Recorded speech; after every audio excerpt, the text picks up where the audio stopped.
Hi guys, అందరూ ఎలా ఉన్నారు? నేను మీ శ్రీదేవి, కాకినాడ అమ్మాయిని.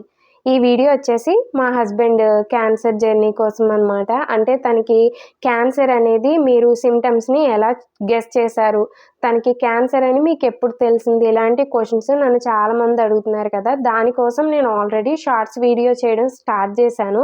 కాకపోతే వాళ్ళు కొంచెం మంది నన్ను రిక్వెస్ట్ చేశారు, కొంచెం లాంగ్ వీడియో చేయండి అని. అందుకోసం వాళ్ళ రిక్వెస్ట్ మేరకు నేను లాంగ్ వీడియో చేస్తున్నాను. ఇప్పుడు జర్నీ అనేది 1 అవర్ 2 అవర్‌లో అవ్వలేదు కదా. సో, ఇయర్స్ పట్టింది నాకు తెలియటానికి. సో, ఇది వచ్చి నాకు తెలిసి ఒక 2, 3 పార్ట్స్ అయితే ఉంటది మా హస్బెండ్ క్యాన్సర్ స్టోరీ అనేది.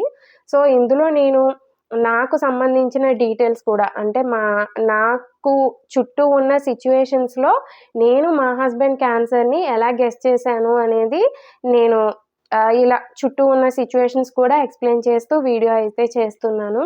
ఇక వీడియో అయితే కంటిన్యూ చేసేస్తానండి. 2016లో అనుకుంటా. అప్పుడు మా మ్యారేజ్ అయితే కాలేదు. మా హస్బెండ్ సడెన్‌గా కొంచెం ఎక్కడి నుంచో పడిపోయారంట. పడిపోవడంతో ఇంకా తన కాళ్ళు కొంచెం వాచి ఇంటికొచ్చారు. తర్వాత ఇంకా తను నడవలేని సిట్యుయేషన్‌లో ఇంకా బెడ్ మీదే ఉండేవాడనమాట. ఒక 6 మంత్స్ అలానే ఉన్నాడంట. ప్రాబ్లమ్ ఏంటో తెలియలేదు. మా అత్తయ్య వాళ్ళు తనని చాలా హాస్పిటల్స్ తిప్పారు. ఆ టైంలో ఒక 35,000 రూపీస్ ఓన్లీ టెస్ట్‌లకే ఖర్చు పెట్టారంట. అయినా గానీ అసలు తనకి ఏం ప్రాబ్లమ్ ఉందో ఎవ్వరూ చెప్పలేదు అని చెప్పి, ఇంకా వారు కూడా అంతలా తిరిగినా ఎవ్వరూ చెప్పలేదని వాళ్ళు ఆగిపోయారు. మా హస్బెండ్ కూడా 6 మంత్స్ పట్టిందంట తను తిరిగి లేచి నడవడానికి అదిని.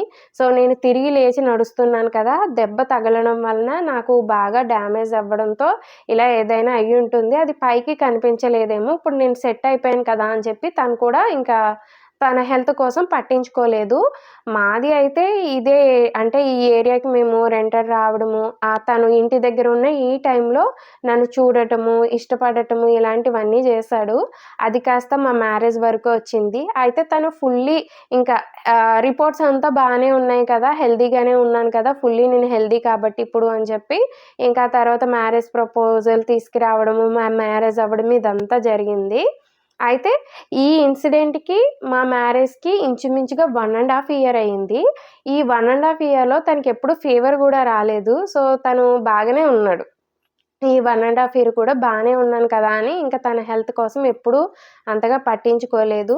కానీ మా పేరెంట్స్‌కైతే మాత్రం మ్యారేజ్‌కి ముందర మా డ్యాడీకైతే చెప్పారంట, సమ్‌వన్ ఎవరో ఆ అబ్బాయికి కొంచెం హెల్త్ బాగోకుండా ఇలా కొన్నాళ్ళు పక్కన ఉన్నాడు. సో, మీ అమ్మాయిని ఇస్తున్నారు కదా, చూసుకోండి అని. కానీ అప్పుడేంటి అంటే ఇది నేను ఇష్టపడి చేసే మ్యారేజ్ కాదు కదా.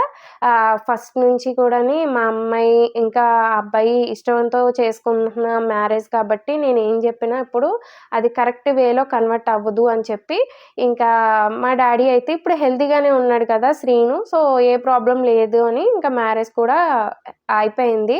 బాగానే ఉన్నాము. మేము మ్యారేజ్ అయిన తర్వాత వేరే ప్లేస్‌లో రెంటెడ్‌గా ఉండేవాళ్ళమనమాట.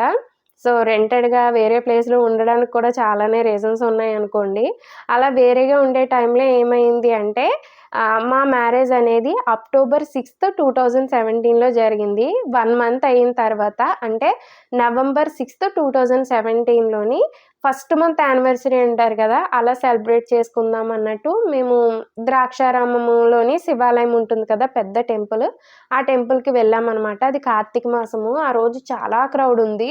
అయినా సరే మేము అంటే కొంచెం అక్కడే మేము వెళ్ళి అక్కడ దీపం పెట్టాలి అని వెళ్ళాము. క్యూ లైన్ చాలా దారుణంగా ఉంది. ఆ టైంలో ఏంటంటే కొంచెం తొక్కిసలాట్లా జరిగితే మా శ్రీను అంటే మా హస్బెండ్ ఏం చేశాడంటే తొక్కిసలాట్లా జరుగుతుంది కదా అని చెప్పి ముందు నన్ను లైన్‌లో నుంచి పక్కకు తోసేసాడు. తను మాత్రం ఆ లైన్‌లో ఇరుక్కుపోయి కింద పడిపోయాడు. అప్పుడు కొంతమంది క్రౌడ్ తన కాలునైతే తొక్కేసారనమాట. తొక్కేయడంతో కాలంతా అప్పటికప్పుడే ఇన్‌ఫ్లమేషన్ వచ్చేసి వాచిపోయింది. అయినా సరే తను అక్కడి నుంచి కాకినాడ వరకు బానే వచ్చేసాడు. డ్రైవ్ చేసుకుంటూ కాకినాడ వరకు బానే వచ్చేసాడు. మేము లంచ్ కూడా చేసేసాం బయట. తర్వాత ఇంటికెళ్ళిన తర్వాత తను ఇంకా కుంటడం స్టార్ట్ చేసి నొప్పెక్కువొచ్చేస్తుంది, తట్టుకోలేకపోతున్నాను అన్నాడు. సరే అని చెప్పి మేము ఆర్థోపెడిక్ దగ్గరికెళ్ళాం. అంటే బోన్స్‌కి సంబంధించి చూస్తారు కదా! వెళ్తే ఆయన చూసి ఫస్ట్ అయితే ఎక్స్‌రే ఇవన్నీ తీయించారు. తీయించి బ్లడ్ టెస్ట్‌లు కూడా కొంచెం చేయించారు. అంతా బానే ఉందమ్మా, ప్రాబ్లమ్ ఏం లేదు. 10 డేస్‌లో తగ్గిపోతుంది. కొంచెం తగ్గడం వలన ఆ ఏరియా అంతా కూడా వాచిపోయిందంతే. మీరు ఈ మెడిసిన్ వాడండి, 10 డేస్‌లో తగ్గిపోతుందని ఆయన కూడా చెప్పి పంపించేశారు. 10 డేస్ అయిపోయింది. ఇక్కడ ఇలాగా క్రౌడ్‌లో ఇలా తొక్కడం ఇదంతా గూడా నేను నా పేరెంట్స్‌కి చెప్పలేదు. మా హస్బెండ్ వాళ్ళ పేరెంట్స్‌కి చెప్పలేదు. అయితే ఇంకా తను ఈ 10 డేస్‌లోని కొంచెం నడవడం స్టార్ట్ చేశాడు. మెడిసిన్ అయిపోయింది. మెడిసిన్ అయిపోయిన తర్వాత మళ్ళీ తను ఇంకా కాలు వాచిపోయి నడవలేకుండా అయిపోయాడు. నాకప్పుడు సర్లే ఇంకా ఇలా కాదు అని చెప్పి నేను కాకినాడలో అప్పుడు హోప్ హాస్పిటల్ అని ఉండేది. అక్కడికి వెళ్ళామనమాట. వెళ్తే మా హస్బెండ్‌కి ఇలా టెస్ట్‌లయి చేసిన తర్వాత చెప్పారు, తనకి కిడ్నీ ఇన్ఫెక్షన్ అనేది బాగా సివియర్‌గా ఉందమ్మా. కొంచెం మీరు 3 మంత్స్‌లో రికవరీ అవ్వకపోతే గనక మా హస్బెండ్ తనకి కిడ్నీ డ్యామేజ్ స్టార్ట్ అవుతది. కొంచెం జాగ్రత్తగా చూసుకోవాలి. మెడిసిన్ టైమ్ టు టైమ్ తీసుకొని కొంచెం సెపరేట్ డైట్ ఫాలో అవ్వాలి. ఖచ్చితంగా చాలా మందికి రికవరీ అయిపోతుంది. ఈ కిడ్నీ ఇన్ఫెక్షన్‌లో వచ్చిన డ్యామేజ్ అనేది ఏం ప్రాబ్లమ్ ఉండదు అని చెప్పారనమాట. సరే అని ఇంకా మేము మెడిసిన్స్ అన్నీ తీసుకొని మా ఇంటికి వెళ్ళిపోయాము. మేము వేరేగా ఉన్న ఇంటికి. అప్పుడు కూడా నేను మా అమ్మ వాళ్ళకి చెప్పలేదు. ఎందుకు అంటే మా అమ్మ వాళ్ళకి ఈ మ్యారేజ్ ప్రపోజల్ అనేది మా హస్బెండ్ తీసుకొచ్చినప్పుడు ఇష్టమే. కానీ ఎప్పుడైతే ఈ మ్యారేజ్ ప్రపోజల్ అనేది వేరే అంటే వేరే క్రైటీరియా అంటే ఇష్టం మీద వచ్చింది అని తెలిసాక, అంటే మా అమ్మాయి ఇష్టపడింది అని తెలిసాక మా డ్యాడీ చూసే వే ఆఫ్ అది ఏంటంటారు, ఆ వే మారిపోయిందనమాట. సో, దాంతో మా డ్యాడీ ఏంటంటే, అంటే ఇది నేను చూసి చేస్తున్నది కాదు అన్నట్టు మా డ్యాడీ ఇంకా కొంచెం నా మీద కోపంగా ఉండేవారు ఆ టైంలో. ఆ మ్యారేజ్ అయితే మా పేరెంట్స్‌కి కూడా చేయడం ఇష్టం లేదు. కాకపోతే ఏంటంటే, ఇంకా నా ఇష్టం మేరకు చేశారనమాట. దాంతో ఏంటంటే డ్యాడీ వాళ్ళకి ఈ విషయం చెప్తే మ్యారేజ్ అయ్యి 1 మంతే అయింది. తనకిలాగా ఇంత పెద్ద ప్రాబ్లమ్ వచ్చిందంటే, అప్పుడు ఎప్పుడో చెప్పారు కదా ఎవరో, అది నిజమే అయ్యుంటుంది వాళ్ళు జెప్పింది. సో, ఏమైనా నన్ను తీసుకెళ్ళిపోతారేమో ఇంటికి, తన నుంచి దూరం జేస్తారేమో ఇలా ఆలోచించాననమాట ఫూలిష్‌గాని. ఎందుకంటే అప్పుడు నా ఏజ్ అనేది 20 వచ్చి 20 దాటి 21 వచ్చి 1 మంత్ అయిందంతే. 21 వచ్చి. అప్పుడు నా నాలెడ్జ్ అనేది ఇప్పుడున్నంత లేదు. నేను ఇప్పుడు మాట్లాడే విధానం వేరుగా ఉండేది. అప్పుడు నేను మాట్లాడే విధానం గానీ, ఆలోచించే విధానం గానీ కొంచెం చైల్డిష్‌గా ఉండేది. సో, దాంతో ఏంటంటే నేను ఆ వేలో ఆలోచించి మా హస్బెండ్ గానీ, నేను గానీ మా పేరెంట్స్‌కి చెప్పలేదనమాట. మా హస్బెండ్ సైడ్ చెప్పాను నేను. వాళ్ళ ఫ్యామిలీకి, రిలేటివ్స్‌కి చెప్పాను. కాకపోతే ఆ టైంలో నాకు సపోర్ట్ చేయలేదు ఎవ్వరూని. ఆహ్, ఒకటే క్యాస్ట్, ఒకటే ఏరియా. అయినా సరే ఎందుకో మరి నేను వాళ్ళకి నచ్చలేదు. దాంతో మమ్మల్ని సపోర్ట్ చేయలేదు ఆ టైంలోని. మా హస్బెండ్‌కి ఇలా ఉంది అని చెప్పినా సరే ఎవరు పట్టించుకోకపోవడంతో ఇంక నేను సోలోగానే హ్యాండిల్ చేసేదాన్ని. ఈ 1 మంత్ పాటు మెడిసిన్ వాడుతూ కొంచెం రికవరీ అయ్యాడనమాట. మేము విడిగా ఉండేవాళ్ళం అని చెప్పాను కదా! సో, విడిగా వేరే ప్లేస్‌లో ఉండడంతో ఇంట్లో గ్రాసరీస్ అంతా అమ్మ వాళ్ళే చూసుకునేవారు. మేము న్యూలీ మ్యారీడ్ అని చెప్పేసి మా డ్యాడీ వాళ్ళు కొంచెం చేతికి అమౌంట్ ఇవ్వడంతో వాటిని ఖర్చు పెట్టుకుంటూ మెడిసిన్స్ అయ్యి వాడుతూ ఇంక ఇంట్లోనే చూసుకుంటూ ఉండేదాన్ని. అప్పుడు మా హస్బెండ్ ఇంకా రెస్ట్ తీసుకుంటూ మంచిగా డైట్ ఫాలో అయితూ మెడిసిన్ కరెక్ట్‌గా తీసుకోవడంతో తనలో రికవరీ అయితే కనిపించింది నాకు కూడాని. అప్పుడు నేను జాబ్ కూడా చేయకపోవడంతో ఇంకా తిని మీదే మొత్తం కాన్సంట్రేషన్ అంతా తిని మీదే పెట్టి ఇంకా ఫుడ్ అన్నీ దగ్గరుండి చూసుకుంటా ఉండేదాన్ని. ఏం కావాలన్నా నేనే వెళ్లి తెచ్చేదాన్ని. అలా ఉండగా డిసెంబర్ మంత్ అనుకుంటా అది. డిసెంబర్ 8 ఏదో సంథింగ్. అయితే ఆ టైంలోని నైట్ 11:00కి మా హస్బెండ్‌కయితే సడెన్‌గా కిడ్నీ దగ్గర పెయినొచ్చేసి తను చాలా నొప్పొచ్చేసి ఇంకా కింద ఉండిపోయాడనమాట. బాగా పెయినొచ్చేస్తుంది, ఇంకా తట్టుకోలేకపోతున్నాను అన్న టైంలో నేను అంటే మా అమ్మ వాళ్ళకి చెప్దామంటే మా డ్యాడీ ఏమో ఊర్లో లేరు. కాశీ వెళ్లారు. అమ్మ ఒక్కతే ఉంది. అమ్మతో పాటు తమ్ముడున్నాడు. అయితే మా హస్బెండ్ వాళ్ళ రిలేటివ్స్‌కి చెప్పాను. వాళ్ళెవరు కూడా రెస్పాండ్ అవ్వలేదు ఆ టైంలో. ఆ రోజు నైట్ కాల్ కూడా లిఫ్ట్ చేయలేదు. ఆ టైంలో ఇంకా ఏం చేయాలో తెలియక ఫస్ట్ టైమ్ నేను మా హస్బెండ్‌ని నేనే డ్రైవ్ చేసుకొని, మా హస్బెండ్‌ని కాకినాడ జీజీహెచ్ హాస్పిటల్‌కైతే తీసుకెళ్ళాను నేను. అప్పుడు ఆ బైక్ కూడా మా హస్బెండ్ బైక్ అనమాట. హీరో స్ప్లెండర్ అనుకుంటా. దాన్ని డ్రైవ్ చేసుకొని నేను తీసుకెళ్ళాను. ఆ రోజు కొంచెం ఫీలింగ్ అనేది చాలా బాధగా అనిపిచ్చింది.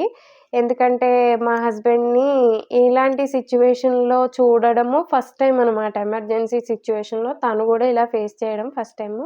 అక్కడికి వెళ్ళాక వారేం జెప్పారంటే, ఇది తనకి కొంచెం గ్యాస్ట్రిక్ పెయిన్ లాంటిదొచ్చింది. అది ఏం కాదులే అని చెప్పి ఒక 2, 3 అవర్స్ పాటు ఉంచిన తర్వాత ఇంటికి పంపించేశారు.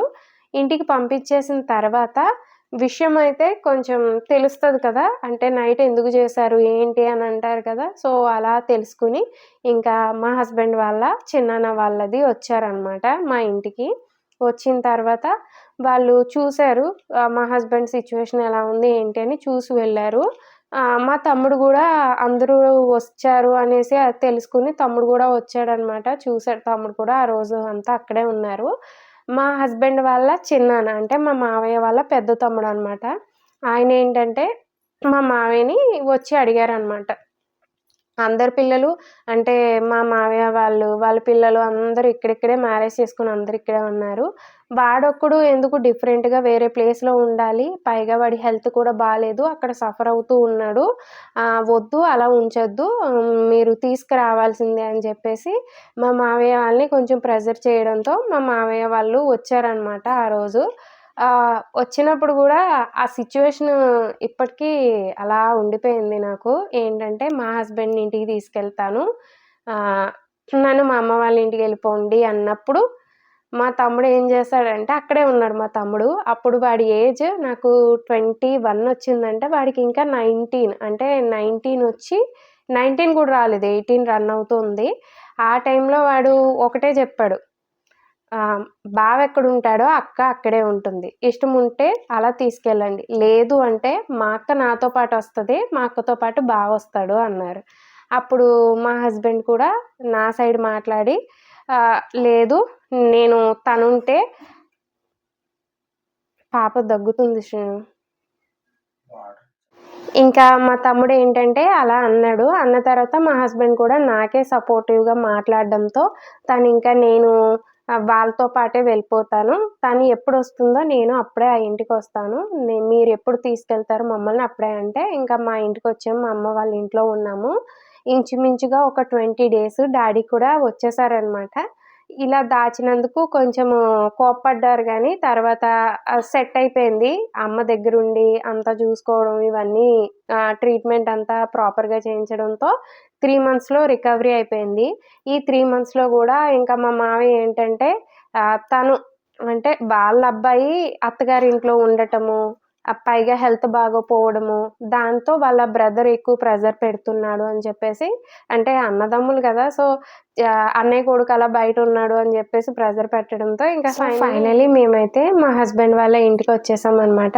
ఇంటికొచ్చిన తర్వాత కూడా ఆల్ హ్యాపీస్ ఇంకే ప్రాబ్లమ్స్ ఏమీ లేవు. అప్పటి వరకు మా హస్బెండ్ దగ్గర హీరో స్ప్లెండర్ బైక్ ఉండేది. అంటే అది కూడా మ్యారేజ్ అయ్యాకనే తీసుకున్నాడనమాట సెకండ్స్‌లోని. సో, దాన్ని అయితే ఇంకా రిటర్న్ చేసేసి ఇంకా స్కూటీ తీసుకున్నాడు. అంటే ఎమర్జెన్సీ సిట్యుయేషన్‌లో నేను డ్రైవ్ చేయడానికి యూజ్ అవుతది అన్నట్టు స్కూటీ కూడా తీసుకున్నాడు. మేమైతే తను తాపీ మేస్త్రి కింద చేసేవాడనమాట వర్క్.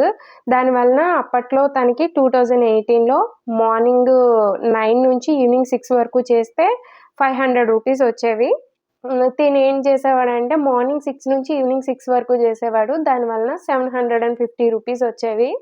సో, 750 రూపీస్ అంటే తిను వీక్ అంతా ఎళ్లి సండే మాత్రం మానేసేవాడనమాట. ఆ మనీ అంతా మేము అసలు అంటే ఎంత దేనికి ఖర్చు పెడుతున్నాము, ఏమి తింటున్నాము, ఎంత పెట్రోల్ వేస్తున్నాము, రీచార్జ్ ఎంత అన్నీ కరెంట్ బిల్స్ అన్నీ అందులో రాసుకునేవాళ్ళమనమాట. అంతా రాసుకొని ఇంకా చాలా తక్కువ అమౌంట్ వాడేవాళ్ళము. ఆ మిగిల్చిన అమౌంట్ అంతా కలిపి మేము ఏంటంటే బైక్ తీసుకున్నప్పుడు స్కూటీ అందులో మా అమ్మ వాళ్ళ ఇచ్చిన అమౌంట్ అనేది మేము అది కూడా స్కూటీ కూడా సెకండ్స్‌లోనే తీసుకున్నాం. అప్పట్లో 45,000 పెట్టి. మా అమ్మ వాళ్ళ ఇచ్చిన అమౌంట్‌లో నుంచి 20,000 అయితే మిగిలిన 25,000 కూడా మేము ఇలాగే అప్పు తీరుస్తూ వచ్చామనమాట. ఇలా వర్క్ చేస్తూ ఇంకా అప్పు కట్టుకుంటూ ఆ బైక్‌కి సంబంధించింది అయితే మేము ఫైనాన్స్ చేయించుకొని దాన్నయితే క్లియర్ చేయించుకున్నాము. బైక్ అయితే ఇంకా అలా కొనుక్కున్నాము. అయిపోయింది. ఆ టైంలోనే ఇంకా మా మావయ్య అయితే ఇంట్లో ఇప్పుడు ప్లాస్టింగ్‌లు అయి ఉన్నాయి గానీ, అప్పుడు ఇంటికి ప్లాస్టింగ్ అది ఉండేది కాదు. కింద మాత్రం ఆయన కట్టారు. పైన కట్టేటప్పుడు అప్పు చేసి కట్టారనమాట. ఆ కట్టిన అప్పు తీర్చట్లేదు. అదే ఆయన తీర్చలేకపోయారనమాట. మా మ్యారేజ్ టైంకే అప్పుంది. ఆయన ఏం చేశారంటే, అప్పు తీర్చే వాళ్ళకి నేను రాసిచ్చేస్తున్నాను అనేసి చెప్పారు అప్పట్లో. అప్పుడు మేమేంటంటే, అదేంటి మా హస్బెండ్ అనమాట, నేను గూడా కాదు. నేనున్నాను కదా! ఎంత గొడవల మధ్య మ్యారేజ్ చేసుకున్నా గానీ, ఇల్లు వేరే వాళ్ళకివ్వడానికి ఎలా కుదురుతది? నేనున్నాను కదా అబ్బాయిని అని. అంటే వేరే వాళ్ళంటే బయట వాళ్ళేం కాదులెండి. అంటే మా హస్బెండ్ ఇంక నేనున్నాను కదా! నేను చూసుకుంటాను. నేను కడతాను. నువ్వు ఇల్లు ఎవరికీ ఇవ్వద్దు. వాళ్ళకి ఇల్లు ఇచ్చేస్తే మళ్ళీ నాకు ఇల్లు లేకుండా పోతుంది గదా! అప్పు నేనే తీర్చుకుంటాను అన్నారు. ఆ టైంలో మాకు కట్నం డబ్బులిస్తారు గదా! ఆ కట్నం డబ్బుల్లో మా హస్బెండ్ నాకు బంగారం తాడనేది కొనాలనమాట. కానీ ఆ డబ్బులు మేము తాడు కొనుక్కోకుండా దాచిపెట్టాము. ఆ డబ్బులు మేము ఇంటి మీద అప్పు తీర్చి 1,00,000 అప్పు తీర్చి మిగిలిన ఎక్స్‌ట్రా ఉండే 30,000 కూడా మేము ఈ బైక్‌కి కడుతూనే దీనికి కూడా కడుతూ ఉండేవాళ్ళము. చాలా పర్టిక్యులర్‌గా సేవ్ చేసేవాళ్ళము. ఈట్లికింత, ఈట్లికింత ఇదేంటి మేము ఎలా ఎంజాయ్ చేసేవాళ్ళమంటే, ప్రతిరోజు రాగానే ఇంటికి మార్నింగ్ 6కి వెళ్ళిపోయేవాడు కదా! ఈవినింగ్ ఇంటికొచ్చి ఫ్రెష్ అప్ అయిపోయిన తర్వాత ఇంకా కూర్చొని భోంచేసేసి, ఇంకా తర్వాత మేడ పైన కూర్చొని మాట్లాడుకోవడం, లేదా బయటికి వెళ్ళిన తర్వాత అంటే మేము వీక్‌లో ఒకసారి ఎళ్ళేవాళ్ళం. సాటర్‌డే అనమాట. సండే కూడా ఇంట్లోనే ఉండేవాళ్ళము. సాటర్‌డే బయటికి వెళ్ళినప్పుడు మేము చేసేవేంటి అంటే, సాటర్‌డే ఈవినింగ్ టిఫిన్ చేసేవాళ్ళం. ఆ టిఫిను, బజ్జీలు, లేదంటే పానీపూరి ఇలా తక్కువ బడ్జెట్‌లోనే చూజ్ చేసుకుంటూ మంచిగా అలానే ఎంజాయ్ చేసేవాళ్ళం. చాలా పర్టిక్యులర్‌గా ఉండేవాళ్ళం అమౌంట్ దగ్గర. ఇంకా సండేస్ అయితే ఇంట్లోనే చికెన్ తెచ్చుకొని, కుక్ చేసుకొని, ఇంకా టీవీ చూస్తూ ఇంట్లోనే టైమ్ పాస్ చేసేవాళ్ళం. అంతకు మించి ఎక్కడికి వెళ్ళడము, మూవీస్ చూడటము ఇలాంటియి అయితే చేయలేదు.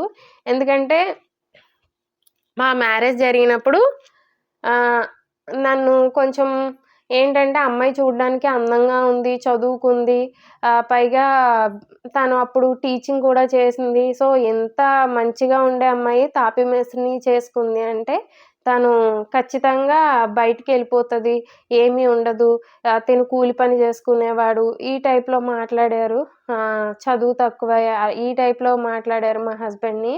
అది నేనేంటి అంటే, లేదు ప్రూవ్ జేసుకోవాలి. మేము గూడా అందరితో సమానంగా ఉన్నాము అని ప్రూవ్ జేసుకోవాలి అని చెప్పి తను కష్టపడేవాడు. నేను సేవ్ జేసేదాన్ని. నేను ఆ టైంలో జాబ్ చేయడానికి ఏంటంటే, ఇంత గొడవల్లో జరిగిన మ్యారేజ్‌లో నువ్వు జాబ్ చేస్తే ఖచ్చితంగా నిన్ను ఏదో ఒకటంటారు. నువ్వు వెళ్ళొద్దు అనడంతో నేను గూడా అది నిజమే అని ఇంక ఇంట్లోనే ఉన్నాను.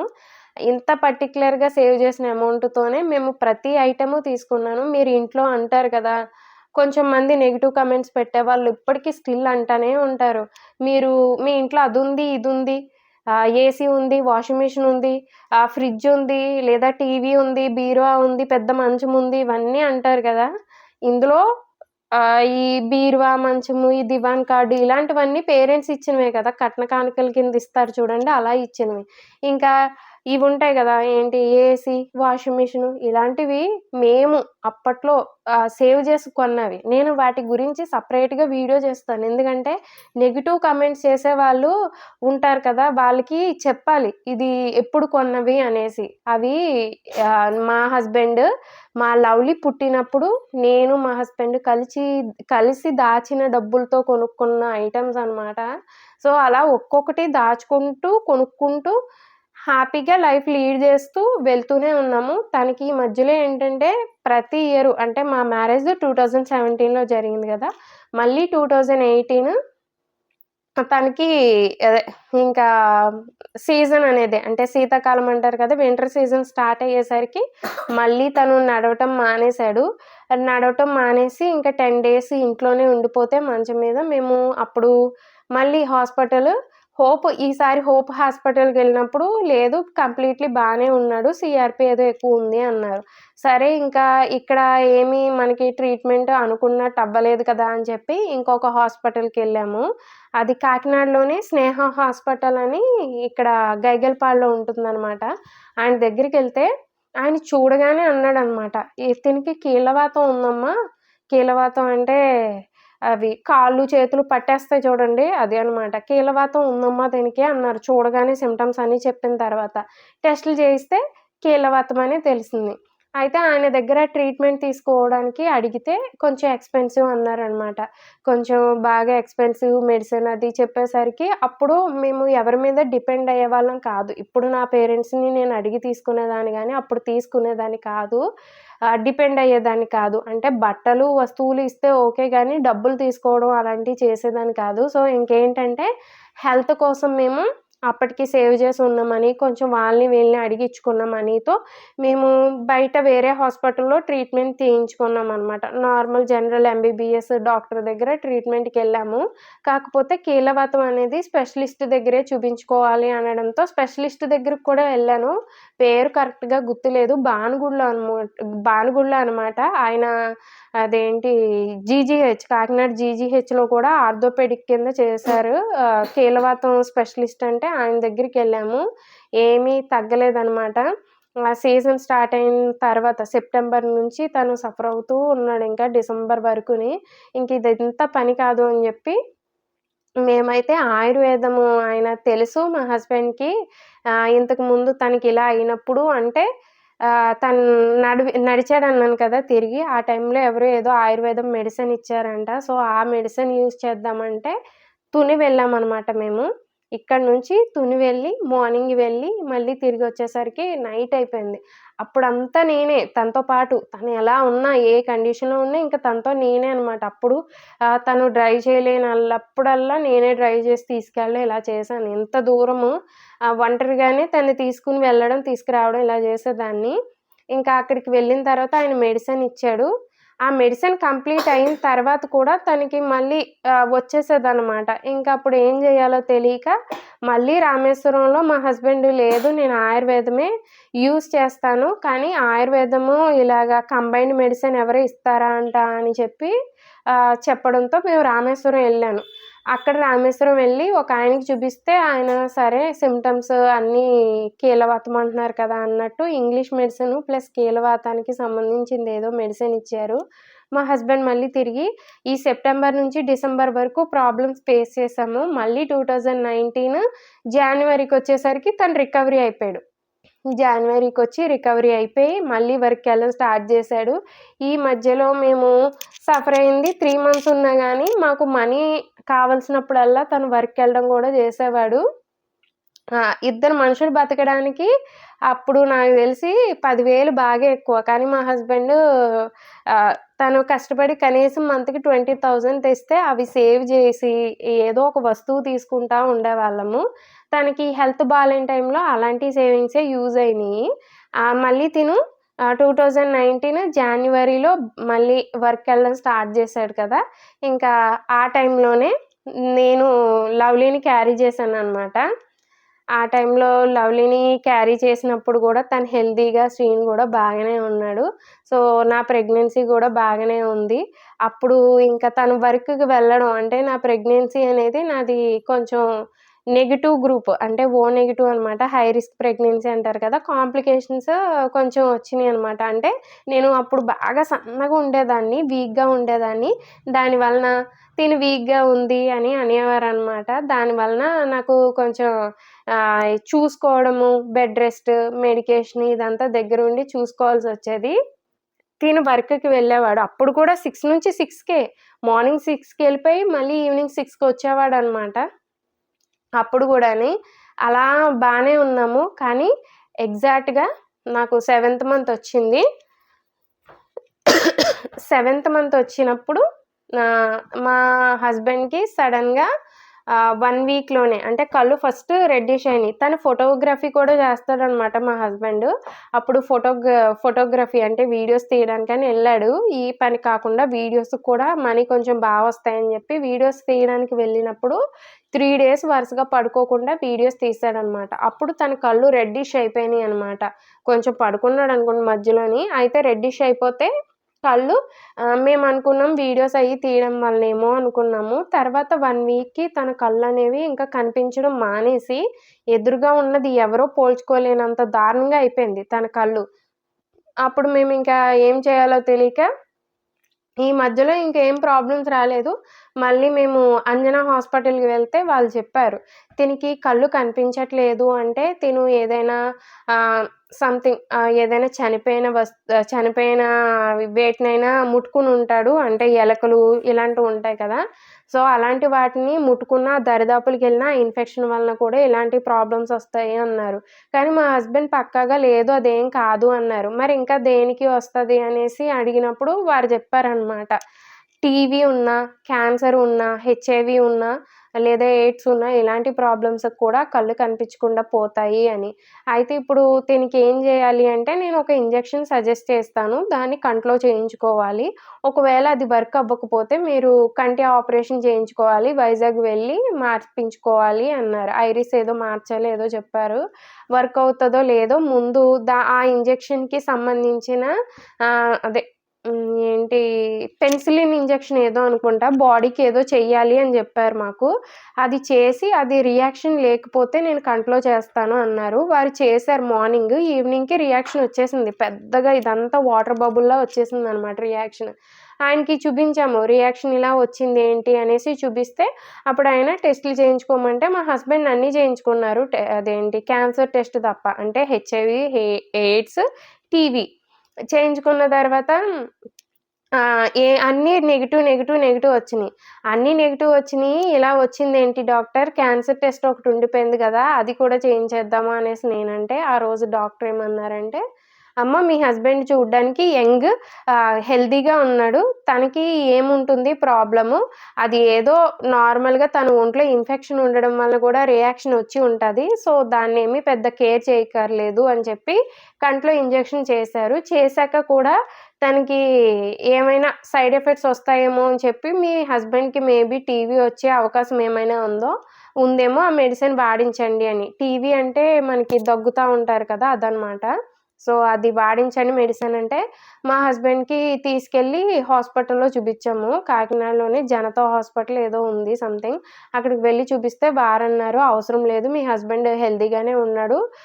ఏం ప్రాబ్లమ్ లేదు. ఏ మెడిసిన్ వాడొద్దు" అన్నారు. ఇంకా ఇంజెక్షన్ అయిపోయింది. తన కంటి చూపు వచ్చింది. కాపోతే ఇంకా స్పెట్స్ ఉండిపోయినాయనమాట. స్పెట్స్ అంటే కొంచెం కంటి చూపయితే తగ్గింది. బానే ఉన్నాడు. ఇంకా ఏ ప్రాబ్లమ్ లేకుండా నా డెలివరీ కూడా అయిపోయింది. డెలివరీ అయిపోయిన తర్వాత నాది సిజేరియన్ అనమాట జరిగింది డెలివరీ. ఆ టైంలో మరెందుకో తెలీదు, మేమున్న ఏరియాలో అంటే కాకినాడలోని అసలెక్కడా తాపి పని అనేదే లేదు. ఎందుకో తెలీదు.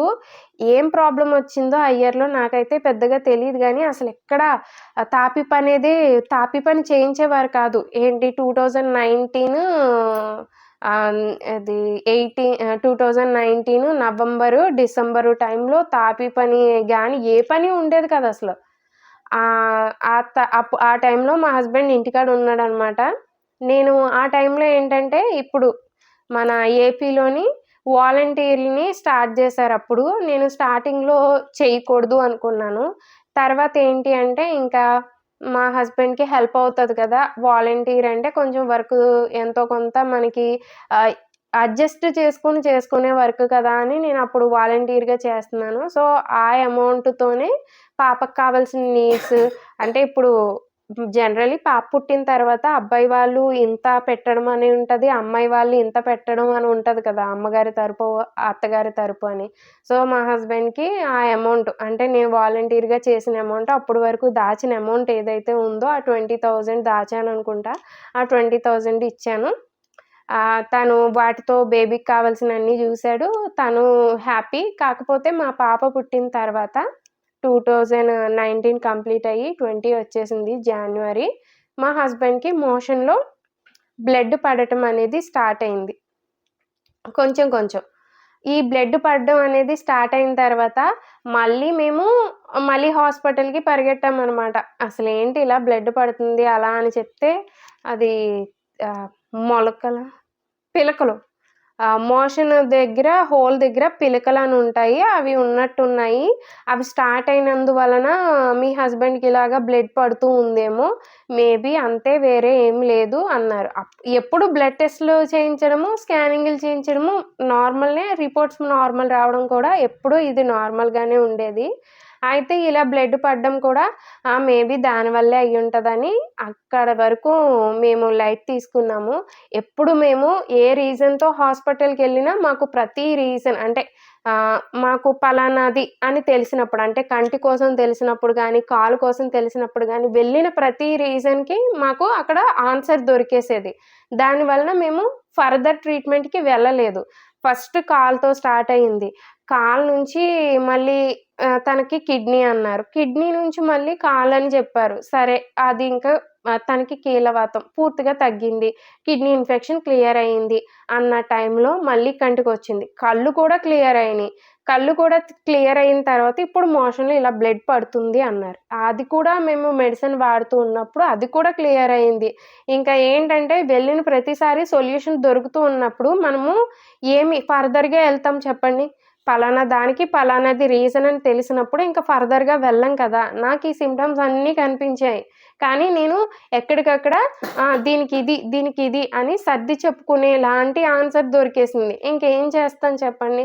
అప్పుడు గూడా నా నాలెడ్జ్ తక్కువే. అంటే నేను చదువుకున్నాను, డిగ్రీ చేసేసాను అంటే మనకి చదివింది వేరు, మెడికల్ ఫీల్డ్ గురించి ఉండేది వేరు కదా! సో, ఈ సింప్టమ్స్‌కి ఇది ప్రతిదానికి ఒక్కొక్క సొల్యూషన్ దొరికేయడంతో మేము ఇంకా అక్కడి వరకు ఒక లైఫ్ ఉంది.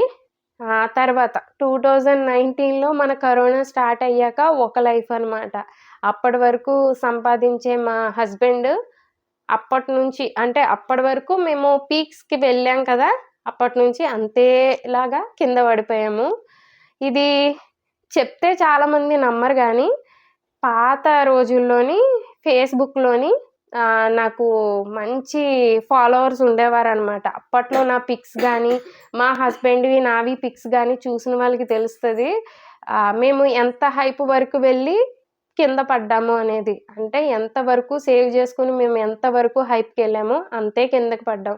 నేను ఏంటి ఎంత వరకు అందంగా ఉన్న ప్రపంచాన్ని క్రియేట్ చేసుకున్నానో ఈ కోవిడ్ తర్వాత అంతా కూలిపోయిందనమాట. సో, ఇక్కడితో ఈ పార్ట్‌ని ఇలా అయితే ఎండ్ చేస్తున్నాను. అసలు కోవిడ్ పాండమిక్‌లో మా సిట్యుయేషన్స్ ఏంటి, తర్వాత తనకి కనిపించిన సింప్టమ్స్ ఏంటి అనేది నేను నెక్స్ట్ వీడియోలో అయితే చెప్తాను guys. Thank you for watching. మీకు ఈ వీడియోలో గనక ఏమైనా ఇన్ఫర్మేషన్ అనేది దొరికినట్లయితే అంటే నా వీడియోస్ గనక మీకు ఇన్ఫర్మేటివ్‌గా అనిపిస్తే కొత్తగా చూసేవాళ్ళు ఎవరైనా గానీ ఈ ఛానల్‌ని సబ్స్క్రైబ్ చేసుకోండి. మీరు చేసుకునే ఈ సబ్స్క్రైబ్ వలన నాకు చాలా సపోర్ట్ దొరుకుతుంది. మీరు సపోర్ట్ చేస్తే ఫ్యూచర్‌లో నేను లవ్లీని, మా హస్బెండ్‌ని అంతే మంచిగా చూసుకోగలను. సో, అర్థం చేసుకొని నన్ను సపోర్ట్ చేస్తారని అయితే కోరుకుంటున్నాను. Thank you guys. Say bye lovely. Bye. నేను ఇంతకు ముందు వీడియోస్‌లో కూడా చెప్పాను గదండీ! నేను ఎప్పుడు వీడియోస్ చేసినా లవ్లీ నా దగ్గరే ఉంటుందనమాట. తనకిప్పుడు ప్రెజెంట్ హెల్త్ కొంచెం సిక్ అయింది. తనని రేపైతే నేను బ్లడ్ టెస్ట్‌లకి ఇంకా తన కిడ్నీ ప్రొఫైల్ చెకింగ్‌కి అయితే తీసుకెళ్తున్నాను. వాటి డీటెయిల్స్‌ని నేను సెపరేట్‌గా అయితే షేర్ చేస్తాను మీతో. సో, తనకిప్పుడు కొంచెం సిక్‌నెస్ ఉందనమాట. టుమారో అయితే ఇద్దరు డాక్టర్స్ దగ్గరికి వెళ్ళాలి. అంటే డయాబెటిస్‌కి చూసే డాక్టర్ దగ్గరికి వెళ్ళాలి. అలాగే తల కాలుతుంది. తల వేడిగా ఉంది. రేపైతే డయాబెటిక్ డాక్టర్ దగ్గరికి వెళ్ళాలి. అలాగే లవ్లీని చూసే మామూలుగా మనకి పీడియాట్రిషియన్ ఉంటారు కదా! వారి దగ్గరికి కూడా వెళ్ళాలనమాట. వాటి వీడియోస్ అయితే నేను సెపరేట్‌గా చేస్తాను. ఈ టెడ్డీ ఏంటి అడ్డుగా అని అనుకోకండి. చాలామంది నేను స్ట్రాంగ్ వుమెన్ అని అనుకుంటారు. నేను ప్రాబ్లమ్స్ ఫేస్ చేయడం వలన నా హార్ట్ అనేది స్ట్రాంగ్‌గా మారింది గానీ, కొన్ని సిట్యుయేషన్స్‌ని స్టిల్ ఇప్పటికి నేను తలుచుకున్నా అదొక తెలియని భయము, అదొక తెలియని ఆందోళన ఉంటదనమాట. ఎందుకంటే, మనం ఏది జేసినా సరే పేరెంట్స్‌కి షేర్ జేసుకోవాలి. కానీ నేను లైఫ్‌లో జేసిన అన్నిట్లికంటే మిస్టేక్ ఏంటంటే, నాకు సపోర్ట్ జేసే నా పేరెంట్స్‌కి నేను ప్రతీదీ దాచిపెట్టి తప్పు జేశాను. అది దాచిపెట్టడం వల్లనే నేను మా హస్బెండ్‌ని ఇంతవరకు తీసుకొచ్చానేమో మేబీ. అది మా పేరెంట్స్‌కి చెప్పి ఉంటే వాళ్ళు వేరేగా హ్యాండిల్ చేసుందురు.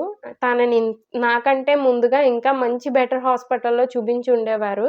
కానీ నేను నా పేరెంట్స్ చెప్పకుండా దాయడం వలన నేను అప్పటికప్పుడు నాకు దొరికే సొల్యూషన్‌తో ఆగిపోయాను. అది మా అమ్మ వాళ్ళైతే ఇంకొంచెం ముందుకెళ్ళేవారని అనిపిస్తుంది. అందుకే ఎవ్వరు కూడా పేరెంట్స్‌కి ఎంత వరకు షేర్ జేయాలో అంతవరకు అన్నీ షేర్ జేస్తేనే మీకు హెల్ప్‌ఫుల్ అవుతుంది. That's it guys. ఇక ఈ వీడియోకైతే ఇంతే. Bye bye. బాయ్.